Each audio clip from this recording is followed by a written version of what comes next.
بسم اللہ الرحمن الرحیم۔ شروع کرتا ہوں اللہ کے نام سے جو بڑا مہربان اور نہایت رحم والا ہے۔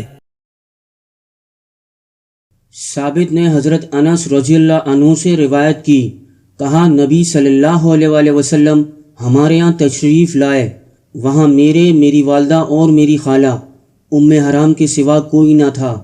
آپ نے فرمایا کھڑے ہو جاؤ، میں تمہیں نماز پڑھا دوں۔ فرض نماز کے وقت کے بغیر آپ نے ہمیں نماز پڑھائی۔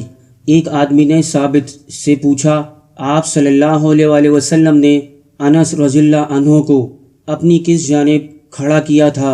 انہوں نے کہا، آپ صلی اللہ علیہ وآلہ وسلم نے انہیں اپنے دائیں ہاتھ کھڑا کیا تھا۔ پھر آپ نے ہمارے سب گھر والوں کے لیے دنیا اور آخرت کی تمام بھلائیوں کی دعا فرمائی۔ اس کے بعد میری ماں کہنے لگی، اللہ کے رسول، یہ آپ کا چھوٹا سا خدمت گزار ہے، اللہ سے اس کے لیے خصوصی دعا کریں۔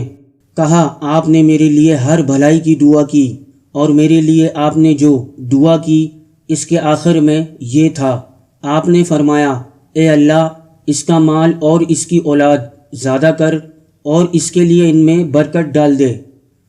تو دوستو، ہمیں بھی چاہیے جب ہم دعا کریں اپنے لیے یا کسی اور کے لیے تو نبی کریم صلی اللہ علیہ وآلہ وسلم کے یہ الفاظ ضرور یاد رکھیں۔ تو دوستو، یہ حدیث کے حوالے نیچے لکھیں، اور اللہ رب العزت ہر مسلمان کو احادیث پر عمل کرنے کی توفیق عطا فرمائے۔